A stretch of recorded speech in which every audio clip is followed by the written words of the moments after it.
Eh bien, bonjour à tous, j'espère que vous allez bien. Très heureux de vous retrouver pour l'analyse de cette ronde numéro 3 de la National 5. C'est la première que je joue depuis 10 ans. J'ai rejoint en fait cette année le club de Joachim Mohamed et à sa demande, j'ai joué cette rencontre. Il m'a envoyé un petit message sur Instagram pour me demander si exceptionnellement je pouvais jouer cette rencontre parce que l'équipe d'en face était très forte pour en tout cas le niveau global de la National 5. Pour ceux qui connaissent, on a la National 1, top 16, N1, N2, N3, enfin je crois, je me perds un petit peu, mais National 1 c'est assez loin finalement, et généralement les joueurs c'est plutôt aux alentours de 1300, 1400, 1500 Elo. Donc avec 1816 Elo, on fait partie des gros poissons, mais en face.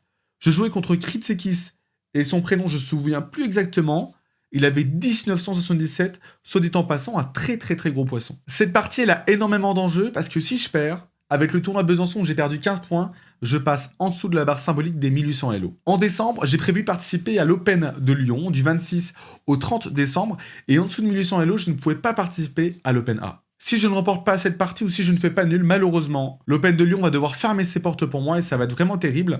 Donc, on va voir ensemble ce qui s'est passé, pour ceux qui sont sur Instagram, pour ceux qui me suivent évidemment, vous le savez déjà, pour les autres, c'est la découverte aujourd'hui. C'était une partie très intéressante et j'ai hâte de vous l'analyser.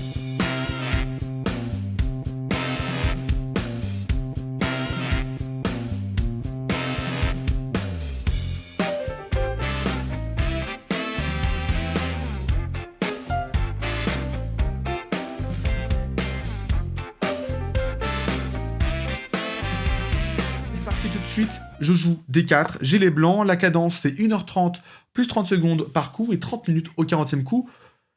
C'est une cadence qui est assez longue et évidemment c'est compliqué de faire tomber son adversaire, surtout avec les ressources au 40e coup. J'envoie D4, je sais pas du tout ce qu'il joue mon adversaire, je m'étais un petit peu renseigné au préalable sur les différentes compositions, on a joué contre le Carré Magique, un club parisien, il y a vraiment beaucoup de très bons joueurs, et leur Elo à 1977 c'était même pas leur meilleur Elo. Il répond par des 5. Pour tout vous dire, je suis plutôt très content de ce coup. C'est généralement une variante qui me convient plutôt pas mal. Le Gambit me refusé. Et j'attends de voir ce qui va se passer. J'envoie C4. Je mets la pression sur D5. Il envoie E6.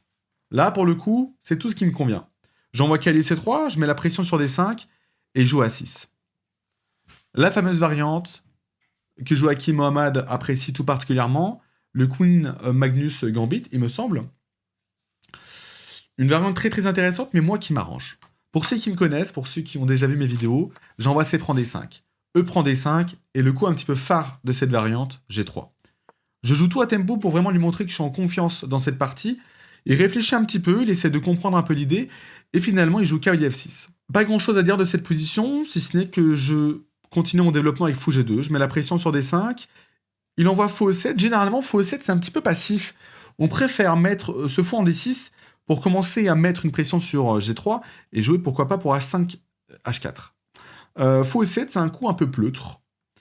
Et ça fait pas grand chose parce que mon fou G5, je vais pas le mettre là-bas. Mon fou noir, généralement, il reste un petit peu à la maison. Et vous allez voir avec la suite de la partie. J'envoie donc E3 à tempo, petit roc, cavalier Ge2, et réfléchit quand même pas mal de temps. Je sens qu'il est un petit peu déstabilisé par cette variante. Et finalement, il joue C6. Moi, je suis très content de voir ça sur l'échiquier, parce que généralement, sur ce genre de structure, ce qu'on redoute, c'est C5. Malheureusement pour lui, il a une défense, deux défenses, et moi, j'ai déjà le cavalier, le fou G2 et la dame D1 qui donne sur D5 en 4 C5, hein, évidemment. Si petit roc, à la place de C6, 6 C5, évidemment, j'ai déjà D prend C5, fou prend C5, et je gagne un pion net au centre. Donc ça, c'est plutôt intéressant. Il joue finalement C6, qui est un des coups les plus solides. J'envoie petit roc. Il joue fou F5. Et à ce moment-là, j'ai 1h35 à la pendule. Vous allez dire, ouais, mais tu réfléchis pas. Non, je connais par cœur ça. Je l'ai joué des milliers de fois en blitz. Je connais vraiment sur le bout des doigts. Et généralement, je joue F3 à tempo dans ce genre de position. Je réfléchis un petit peu, j'ai dit, arrête de jouer un peu mécaniquement, arrête de jouer bêtement, essaie de réfléchir un peu à ce que tu fais. Tu connais plein de plans dans cette position. Enfin, tu commences à en connaître pas mal. T'as le plan F3, E4, tu peux sortir ta dame en B3 pour mettre des pressions sur B7, mais t'as aussi le plan cavalier F4. Moi, ce qui me gêne dans ce genre de position, surtout contre les forts joueurs, c'est quand ils arrivent à trouver des contre-jeux avec C5. Et F3, le problème qu'on a finalement et qu'on n'avait pas avant, c'est que le fou G2 ne tape plus sur D5, donc on permet C5. Et même si c'est une perte de temps, finalement, ça octroie de l'espace au noir. Je réfléchis à ça, et face à ce constat, j'envoie cavalier F4. Pourquoi cavalier F4? Parce que prochain coup, j'ai joué F3, et C5 ne sera pas possible, parce qu'après D prend C5, j'aurai du coup la pression sur le pion D5, avec le cavalier F4 qui en rajoute une couche. Et en plus, sur le moment actuellement, c'est vraiment excellent comme coup. Je mets une pression sur D5, le cavalier est très bien placé, je peux faire des rotations avec D3, E5, et sur G5, on est très content, la position des noirs est très très affaiblie. Cavalier F4, une fois de plus, ça le met en difficulté, j'ai 1h31, je réfléchis 3 minutes sur ce coup, et finis par jouer cavalier BD7, mon adversaire a 1h04 à la pendule. Je lui mets évidemment 30 minutes dans les dents, on peut le dire, en toute simplicité. Mon adversaire, c'était un trentenaire, très très sympa, c'était globalement très sympa en face. Le carré magique, voilà, un bon club, je pense.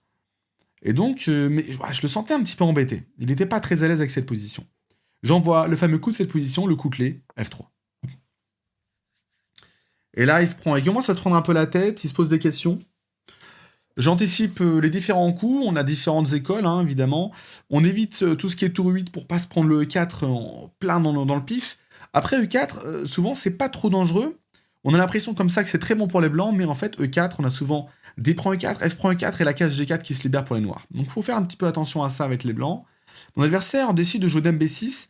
On a aussi le coup H6 qui est souvent apprécié pour préparer tout simplement une case de repli pour le fou. C'est plutôt pas mal aussi, et garder en fait une pression sur le centre.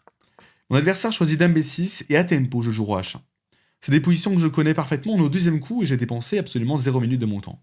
Je joue tour à D8, coup assez logique pour mettre une pression sur la dame, et finalement ça m'oriente vers un plan. J'ai tout simplement deux plans dans cette position. Soit le plan de jouer vers le centre, soit le plan de jouer sur l'aile roi. Le plan de jouer vers le centre, c'est le plan le plus logique, c'est celui que les adversaires voient en premier lieu, et G4, souvent, c'est un petit peu plus discret. Et finalement, ça met souvent mes adversaires dans des positions un peu instables, parce qu'on n'a pas l'habitude de rencontrer des positions aussi agressives avec G4. Je décide d'envoyer G4. Pourquoi j'envoie pas E4? Parce que même si ça paraît fort, finalement on s'affaiblit sur les cases blanches, et en fait j'ouvre un petit peu la position, il va y avoir deux tours en plein centre, et mes deux pions, une fois qu'il y en aura un qui aurait avancé, on aura du coup des cases faibles en fait, que ce soit un cas ou l'autre. Je décide de m'orienter du coup plutôt par G4. Je mets la pression sur le fou. Sur fou 6, moi je suis très content de lui créer une faiblesse avec fou prend, pion prend. Et je pourrais même jouer F4 pour vraiment blinder la case de 5. Jouer pour G5 fois H3, c'est des plans qui sont vraiment très sympathiques. Et sur fou G6, je joue assez vite. Et peut-être avec un petit peu de déception un peu plus tard, j'envoie H4. La menace, elle est simple, c'est H5. Donc en fait, j'oblige les noirs à pousser soit H5, soit H6. Sur H5, j'aime bien jouer G5, cavalier H7 ou cavalier 8, cavalier prend fou, pion prend. Et en fait, on a tout simplement fixé des faiblesses. Je vous montre un peu l'idée. On fixe, et franchement, c'est compliqué à défendre. Surtout qu'on a le fou qui va prendre la lumière. On a des F4, F5, ça peut faire très très mal. On n'aime pas du tout ça pour les noirs. Donc généralement, H6 c'est un peu meilleur. Et quoi qu'on puisse en penser, finalement, les noirs sont pas si mal dans cette position. C'est assez étonnant. On a l'impression que les noirs sont bien. Les blancs sont très très bien. Mais en fait, les noirs sont pas si mal. Parce que les blancs ont en fait pas mal de faiblesses, notamment sur les cases noires. Des pions faibles en H4 aussi. Un fou blanc qui n'est pas sorti, un fou de case noire. Un fou G2 non plus, qui a pas trop de jeu. Donc finalement, on a pas mal d'espace, mais on a pas mal de déséquilibre aussi en termes d'énergie, en termes de dynamisation des pièces. J'hésitais en fait à jouer cavalier CE2, CE2, avec l'idée en fait de menacer H4, de blinder un peu la case G3. Le cavalier en C3, j'en ai plus vraiment besoin parce que je vais pas jouer E4. Et l'idée en fait, c'est de menacer H4, tout simplement. On imagine un coup au hasard, H4, H6, cavalier prend fou, pion prend. Une assez de choses comme ça avec des doubles fourchettes. Et en fait, j'ai vu ce plan après, donc j'essaierai de m'en inspirer un peu plus tard. Je pense que c'est un bon plan, cavalier GE2, CE2, pardon. Mais j'ai joué H4 tout de suite, et là, mon adversaire, une fois de plus, je le vois qu'il commence à paniquer. Il réfléchit longtemps, je pensais qu'il allait jouer H6, assez mécaniquement, et là, il me sort un autre coup. Il décide de sacrifier en G4. Je suis au courant, je suis bien conscient que dans cette position, c'est des variantes que j'ai jouées des centaines de fois maintenant, il faut le dire. Je sais que ce sacrifice, à ce stade-là, n'est pas bon. Alors je sais qu'il n'est pas tragique, loin de là. Il laisse du jeu au noir, pardon, parce qu'en fait, non, on manque de dynamisme, on manque On manque un peu d'espace avec les blancs. Enfin, un peu d'espace, un peu de jeu, un peu de... Ouais, je sais pas trop comment vous dire. Finalement, on va voir que c'est pas aussi simple que ça de concrétiser un avantage. Je prends le cavalier, assez content, il fait fou pour H4. Et on se retrouve dans cette position où pour la première fois de la partie, je vais réfléchir vraiment à ce qui va se passer dans cette position. J'essaie de mettre en place un plan. Comment est-ce qu'on met en place un plan? On essaie de s'imaginer, comme dirait Stillman, un maître américain. Il dit « Imaginez votre position de rêve ». J'essaie d'imaginer ma position de rêve et je réfléchis à plusieurs choses. Je me dis que ce fou C1, il doit bouger. Donc, dans mon idéal, j'aimerais bien le mettre en G3. La dame, j'aimerais bien la mettre en F3, avoir un pion B3, une tour en E1. Je me dis que c'est quand même plutôt faisable et que ça me permettrait du coup de profiter de cet avantage. Le problème que j'ai, c'est que sur fou D2, c'était le premier coup sur lequel j'allais me jeter initialement. Et puis en fait, je vois dame prend B2. Je me dis, mais c'est pas très très bon ça. Je regarde tour B1, dame A3, je me dis tour B3, la dame a plus beaucoup de cases. En fait, après un petit peu de recherche, un petit peu d'analyse, sur fou D2, dame A3, tour prend B7, en fait, je vois que la dame peut revenir en B6. Et juste sur les cases noires. Et finalement, j'ai l'impression que cette tour, elle est un petit peu à l'ouest. Et finalement, je me dis que j'ai pas grand-chose à faire là-bas. Et que tout va se jouer sur cette aile roi. Je vous avoue que de tête, ça me fait un peu peur. Je sais que mon adversaire est presque 2000, c'est un gros joueur. Donc je me méfie. Je préfère jouer un petit peu plus la sécurité avec un coup comme B3. Un coup d'attente. J'hésite aussi évidemment avec cavalier prend fou, qui fait partie des coups candidats. Mais je me dis qu'en fait, j'ouvre des colonnes sur mon roi. Et ça me fait un peu peur. Je suis presque convaincu d'être mieux. Mais je regarde finalement sur l'échange des tours. Je vais pas pouvoir l'empêcher de venir en F2. Et la dame va pouvoir venir en C7. Enfin bref, ça me fait un peu peur. Je préfère attendre de prendre le fou G6. Je me dis, je vais peut-être attendre qu'il sorte finalement la tour en 8 pour prendre le fou. Chez B3, mon adversaire joue cavalier F6. Et je joue fou D2. À ce stade de la partie, j'ai donc 1h07 à la pendule. Mon adversaire a environ 30 minutes. J'ai toujours 30 minutes d'avance, donc je suis très très content au niveau de la gestion du temps. C'est vraiment très très cool. Il joue tour F8. Et cette case de 4, si importante, finalement, elle m'embête un petit peu. Donc, je décide de me débarrasser de son fou. Et finalement, de me rapprocher un peu plus de la finale, qui me permettrait vraiment de concrétiser mon avantage. Il joue H prend G6. J'envoie dame F3, qui me semble assez logique. Je crée une synergie entre mes deux tours. Je prends de l'espace avec ma dame. Je commence à menacer peut-être des choses un peu plus tard avec G5, notamment E4 G5, pour mettre des pressions sur F7. Donc, je bloque un peu, je condamne un peu l'emploi de son cavalier. Et là, mon adversaire me joue dame C7, qui est un très bon coup. Dans cette position, je regardais donc dame C7, je regardais aussi fou G5. Et sur fou G5, l'idée, c'était en fait de jouer dame G3, et de prendre en fait le contrôle des cases noires avec cette dame. Et là, j'étais vraiment très très content. Je pourrais ramener une tour, et peut-être pourquoi pas jouer pour E4 un peu plus tard, une fois qu'on aura réglé le problème du pion D4, évidemment. Donc là, je suis plutôt content, j'envoie dame F3, il me joue dame C7. Et sur dame C7, ce qu'il faut absolument que j'évite, c'est de me prendre en fou G5. Parce que mon fou D2, il est loin d'être le très très bon. Et en fait, c'est vraiment ma case faible, mon fou faible, dans cette position. Et à partir du moment où il a un fou en G5, je vais être condamné avec ce pion E3. C'est-à-dire que je ne pourrais plus bouger ce fou, je ne pourrais plus le recycler par E1, G3. Donc je décide de le faire désormais, de le faire tout de suite. Fou E1, j'envoie directement. Sur fou prend, évidemment, on est très heureux avec les blancs. On se rapproche un peu plus de la finale, ce qu'on cherche. Là, on a une pièce pour 2 pions, donc on a quand même un avantage, c'est presque certain. J'envoie fou E1, il joue fou G5, très bien joué, évidemment, en mettant la pression, et initialement, j'avais prévu fou G3.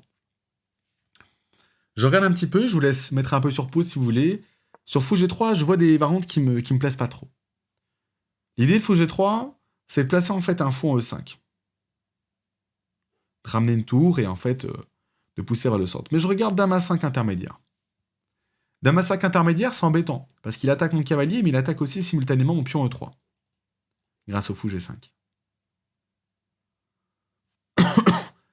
Je me dis c'est compliqué. D'ailleurs, en parlant de ça, sur fou G3, évidemment,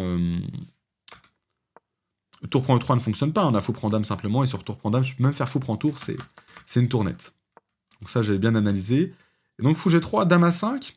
Seul coup pour les blancs, c'est évidemment cavalier D1, que j'analyse. E4 n'est pas possible parce qu'on a le pion D4 en l'air.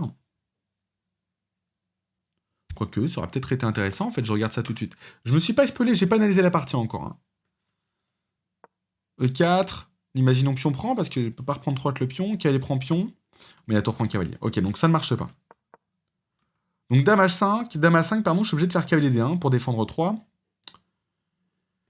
Et là, j'observe simplement tour E7. Je vois qu'il va doubler les tours, placer un cavalier en E4. Et finalement, comme dirait Maxime Lagarde, le matériel, on s'en fout, contentez-vous de dynamiser votre position. Et là, on est pile dans ça. Un fou qui est très actif, une dame qui est active, qui m'embête un peu, les deux tours qui vont mettre une grosse pression et un cavalier qui va être monstrueux, avec des menaces notamment en D2 qui pourraient être ultra embêtantes. Donc je regarde cette position, ça me plaît pas trop. Et je me résigne un peu à jouer fou F2, qui est un coup très solide, mais je casse ma synergie sur F7. Et là, je me rends compte que la position est plus évidente que ça. Il envoie B5. Un coup que j'avais pas vraiment regardé, j'avais pas vu du tout. Et je vois bien que son idée, c'est de faire B4 pour prendre le contrôle de la case E4. Et là, je me dis à ce moment-là, ah ouais. Mon adversaire a 2000 Elo. Mon adversaire a 2000 Elo, il essaie de trouver des plans en dynamique avec son retard de matériel, il essaie tout simplement de mettre une grosse pression. Parce qu'une fois que ces pièces sont placées, moi, ça va être compliqué de revenir dans la partie. Je regarde un peu les variantes, je me dis que sur B4, qu'est-ce qu'il veut faire? Parce que B4 semble assez logique, et je vois dans l'immédiat Dame E7, qui attaque B4, mais aussi E3. Je me dis, merde, ça a l'air compliqué. Je regarde donc la défense de B4, et fou prend E3, je me dis, bah en fait, il y a tour à E1. Et sur fou prend fou, tour prend dame, on essaie d'aller jusqu'au bout de l'avoir une forcée, mais il n'y a pas grand-chose, a priori. Donc je me dis, je pourrais faire A3 sur Dame E7, et a priori, E3, je pourrais le blinder un peu après. Mais évidemment, sur B4, j'ai bien vu aussi ce coup, c'est A5, l'idée qui est intéressante, avec peut-être pour lui l'idée de se dynamiser sur une autre colonne cette fois-ci.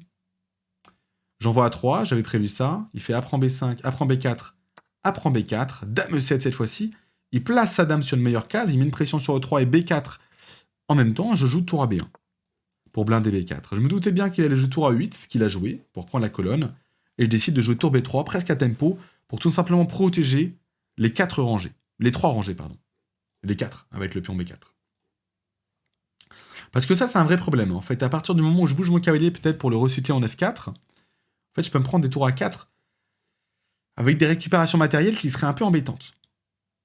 Je joue tour à 7.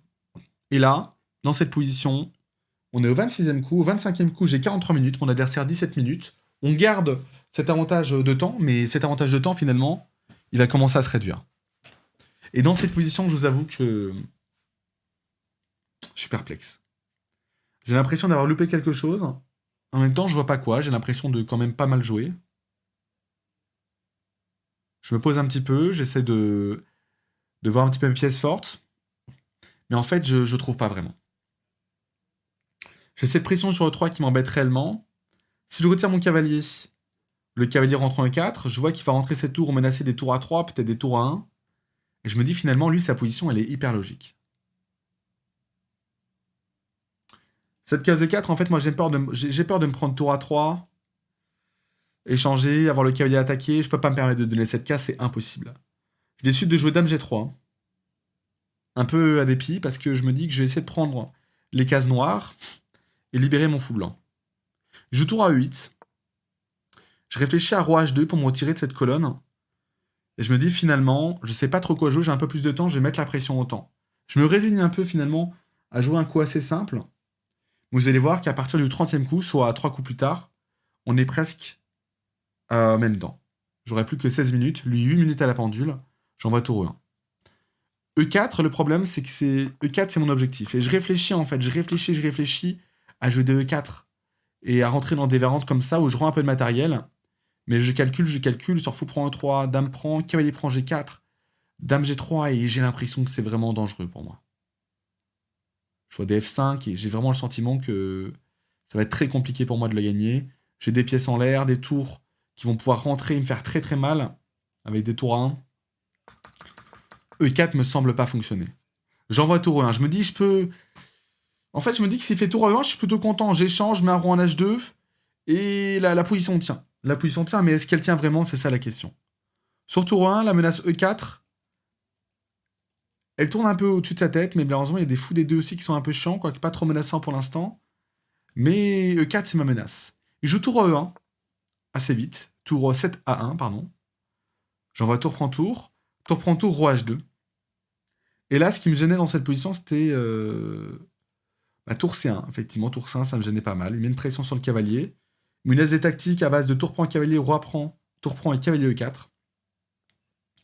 Et en fait, on est embêté parce que dans cette position, qu'est-ce que je fais après tour C1? Qu'est-ce que je fais?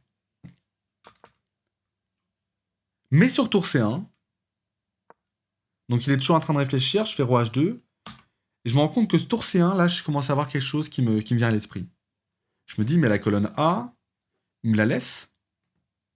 Parce que depuis le début de la partie, je réfléchis à des tactiques à base de E4, puis on prend cavalier prend des tours dame B8 et tour H3 pour venir mater, en fait. Et sur des fois H6, G5 simplement.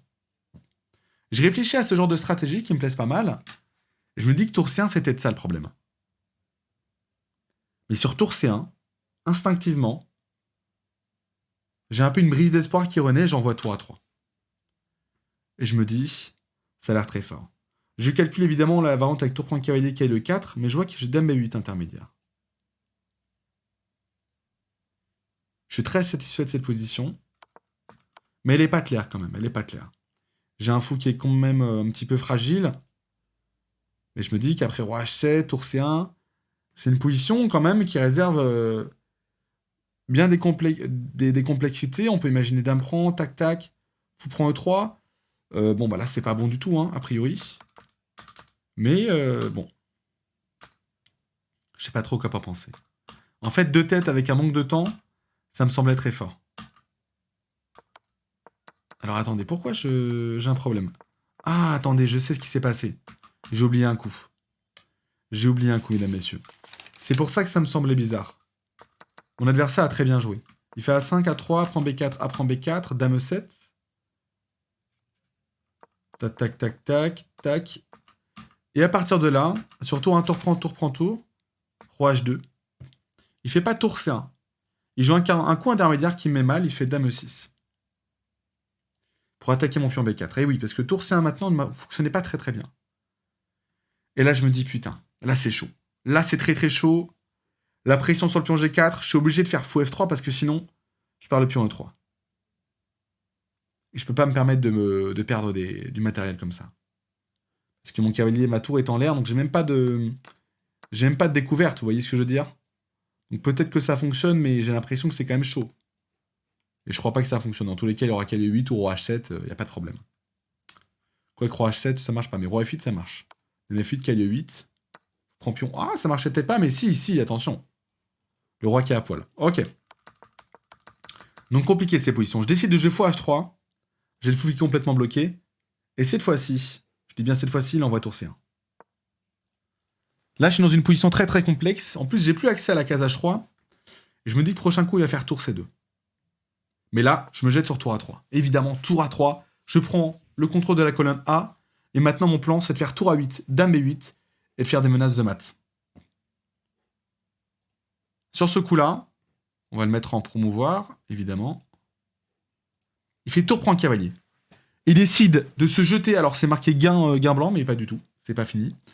Tour prend C3, j'envoie tour prend C3, cavalier E4, et effectivement dans cette position, parce qu'avec le fou G2 ça semblait bizarre, en fait on pouvait prendre simplement le cavalier, dans cette position c'est plus si clair. Parce que sur dame B8, roi H7 et tour C2, le fait que le fou ne soit plus en G2, ça fait un peu plus peur, si je puis me permettre. Et après cavalier prend fou, tour prend, c'est très bien qu'il n'y ait plus le roi. Bon, je suis désolé pour ça. En fait, bon après c'est peut-être très bon, mais je vois fou prend E3, j'ai l'impression que je peux me prendre des tactiques, quoi. Mais après, là, quand je regarde ça comme ça, je me dis que c'est pas si dangereux que ça, peut-être. En fait, la dame est très forte. Mais, ouais, il peut jouer pour des G5, des fous F4, il peut jouer sur les cases noires. Rentrer la dame, ça peut être dangereux. Et sur des tours 2, on a déjà des découvertes qui sont fatales. Enfin, qui sont fatales, quoi. Qu'on a du avantage matériel, hein. Ça tient peut-être, mais c'est pas si clair. Mais je vois une variante sur cette variante. Sur le sacrifice, je fais tour prend tour, qui est le cas, dame B8, assez confiant, roi H7. Je joue pas tour C2. Je décide de sacrifier du matériel, j'envoie tour A3. L'idée, c'est que sur cavalier prend fou, j'ai tour A8, matin imparable. Il faut du coup analyser cavalier prend G4, fou prend, dame prend G4. Mais en fait, il n'y a plus d'attaque. Il n'y a plus rien du tout. Il n'y a pas d'échec supplémentaire. Je suis très content de ce coup-là et je le vois qui réfléchit beaucoup. Je me dis, mais qu'est-ce qu'il peut faire? Il est complètement foutu et je vois une ressource pour lui. J'observe fou E7.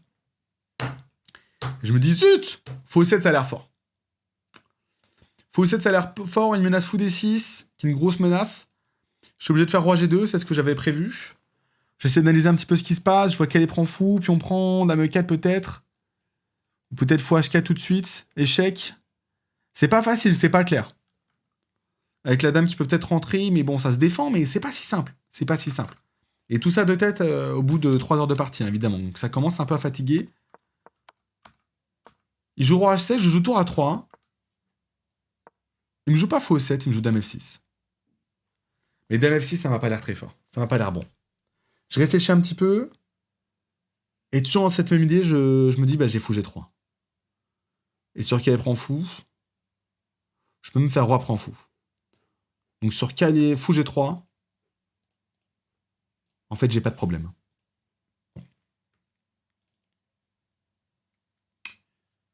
Je regarde ce qu'il a, je regarde s'il a pas des caliers prend fou, mais sur calier prend fou, je peux même faire dame prend. Là, j'ai une tournette de plus. Même roi prend fonctionne a priori. Hein. En fait, la dame est beaucoup trop forte. Il joue fou H4. Et je me retrouve dans une position un petit peu instable. Est-ce que j'ai pas loupé quelque chose là? Parce qu'en fait, le problème, c'est que je suis plus dans ma partie. On se perd un petit peu, si je puis dire. On se perd un petit peu.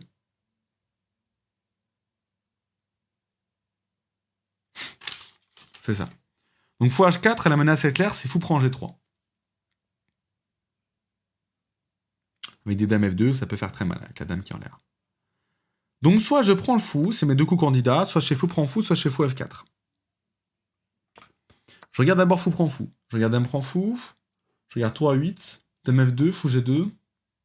Je vois pas si c'est seulement de gain, mais je regarde G5, dame H8, roi G6. Et je me dis que finalement, c'est peut-être plus compliqué que ça n'y paraît. Parce que là, il menace dame G3, dame E1, etc. en boucle. Et si je retire la dame pour défendre la dame G3, la case G3, bah, je me prends dame H4. Je me dis, mince. Je regarde autre chose. Je regarde fou F4. Et fou F4, ça m'a l'air très fort. Je me dis, je protège cette fois-ci tous les accès. Et je vais pouvoir mettre en place mon plan avec tour A8. Matin imparable. Mon adversaire joue G5. Pour se donner une case de repli pour le roi. Et pour en même temps attaquer mon fou. Et j'envoie dame A8. Tour A8. Menace. Dame A8. Roi G6. Dame H5. Échec et mat. Il est obligé de libérer la case F6. Il finit par envoyer dame E7. Comme ça, sur dame H8, roi G6, dame H5, roi F6, en fait, j'ai plus d'échecs qui suivent. Et c'est incroyable, parce que son truc tient. Et c'est là que je me dis, putain, à 2000 élo, il défend jusqu'au bout, il s'accroche au morceau de viande, c'est fou, quoi. Et je me dis, j'ai pas réussi à arriver, quoi. J'ai pas réussi à réussir. Mais on se laisse pas faire. Sur dame E7, je vois bien que la case F6, c'est la case qui permet au roi de s'en sortir, donc chez fou E5. Directement. Je contrôle la case F6. On est tous les deux. Moi, il me reste environ 10 minutes. Mon adversaire, il lui reste 1 minute à la pendule. J'envoie fou F5. Fou F5, pardon. Il fait roi G6, il me semble, dans mes souvenirs les plus profonds.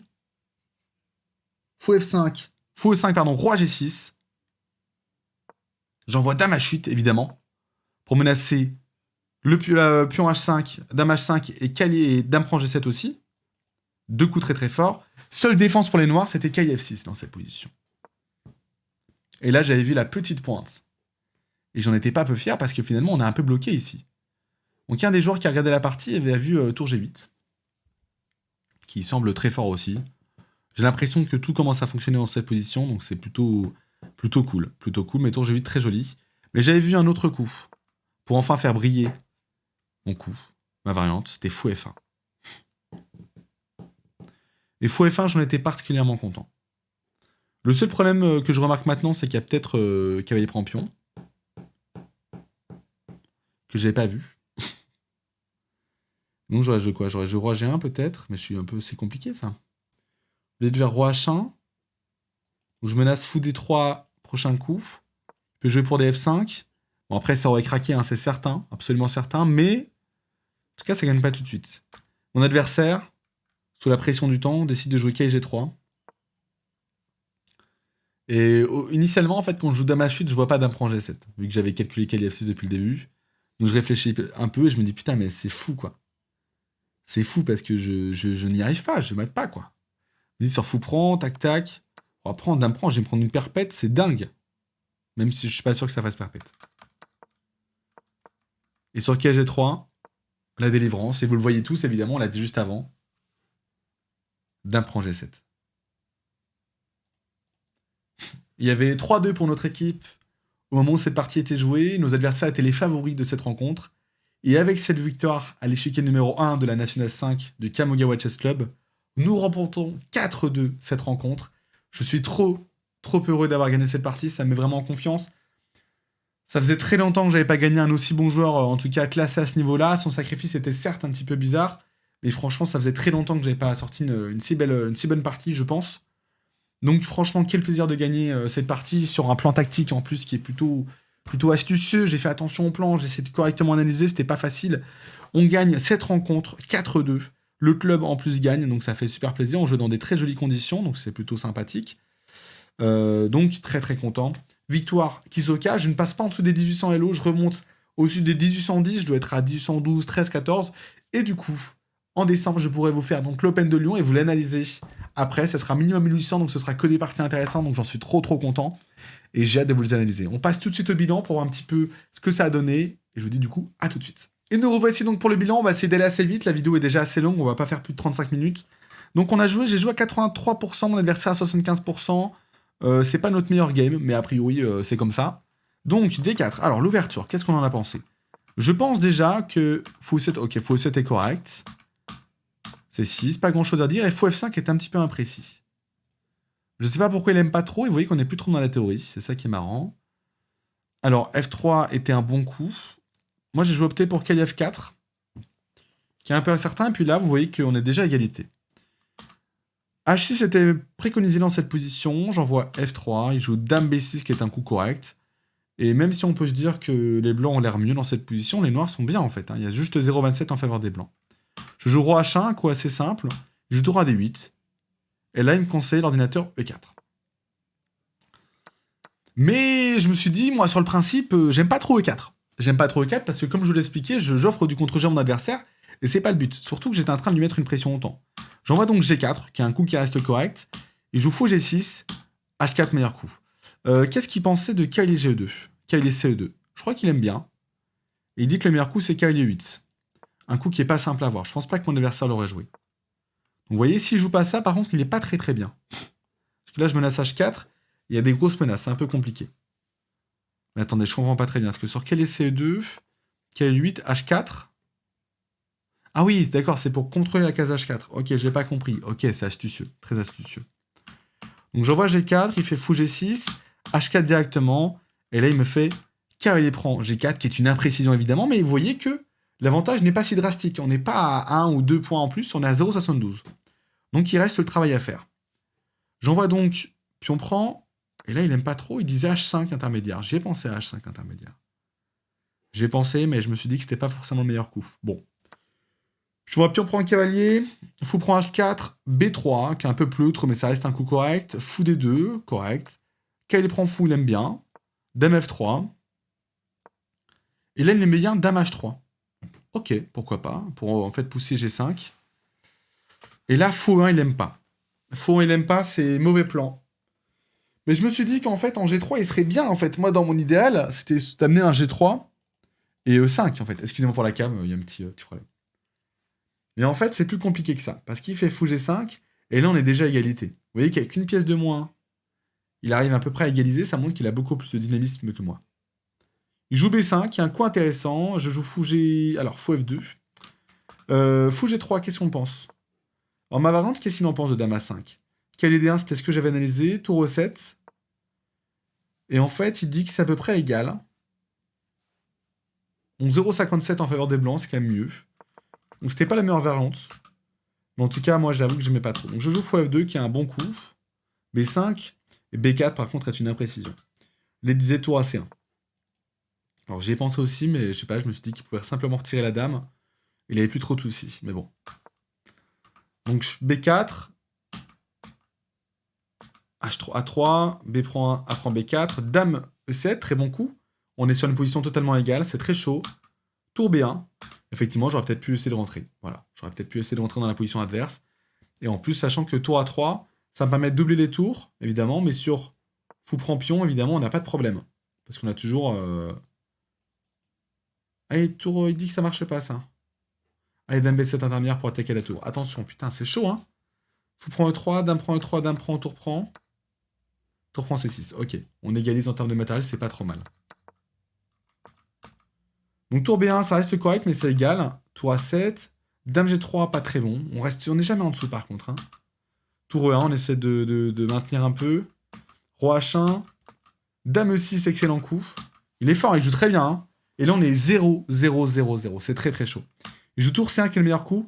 Et là, tour A3. Un peu imprécis. Pour la première fois de la partie, les noirs prennent un peu l'avantage. Et là, en fait, je l'avais analysé pour lui. Pour moi, le meilleur coup, c'était Roi H7. Coup prophylactique qui oblige en fait les blancs à prendre un temps pour venir en A8. Mais c'est pas très intéressant. Du coup, on a plus qu'un intermédiaire. Et les sacrifices à base de tour prend cavalier, tour prend et cavalier E4 sont du coup très très forts.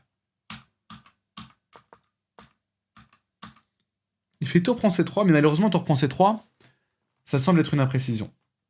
Parce que sur tour prend C3, roi H7, dame E8, roi H7, on a du coup une pièce, une tour nette là presque. Donc il dit que les deux sont bons, mais vous voyez que même dans cette position, on n'est même pas à 1 d'avantage. Je ne comprends pas comment c'est possible. Ça montre à quel point c'est complexe quand même. Hein. Tour A3, il aime bien. Alors il me dit que c'est une erreur, mais a priori, selon l'analyse, c'est le meilleur coup, tour A3. Donc on va laisser l'ordinateur un peu respirer. Dame F6. Et là, évidemment, c'est l'erreur. Je n'ai même pas pensé à fou G1. Fou E1, par contre. Très fort, fou E1. Moi, j'ai joué fou G3, qui reste un coup correct. Fou H4. Et fou F4, meilleur coup. Il joue G5, tour A8 évidemment. Dame E7, fou E5. Roi G6, dame H8. Et cavalier G6, évidemment, dame prend G7. Et la question que je me pose, c'est qu'est-ce qui se passait sur cavalier F6? Le meilleur coup était donc tour G8. Et là, sur fou F1, bon, ça gagnait aussi, mais c'était un peu chaud. C'était un peu chaud. C'est pas si simple, hein. C'est pas si simple du tout. Ça fait un peu peur d'ailleurs. Heureusement que je suis pas tombé dans ce truc-là parce que ça aurait fait mal. En plus, il y a possibilité que je le rejoue assez vite en fait. Enfin bref. Une partie très intéressante, on a 37 minutes, je suis navré, j'espère que la vidéo n'était pas trop longue. Merci en tout cas d'avoir suivi cette petite vidéo.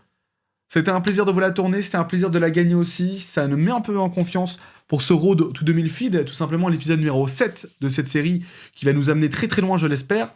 En tout cas, prenez soin de vous, j'espère que vous aurez apprécié. N'hésitez pas à vous abonner, à commenter, à aimer cette vidéo, ça fait toujours plaisir, ça récompense le travail fourni. Depuis peu, je fais beaucoup de streams où je m'entraîne à fond, donc voilà, on essaie de s'améliorer, on essaye de devenir les meilleures versions de nous-mêmes. Prenez soin de vous, c'était Kisso, ciao, ciao, ciao.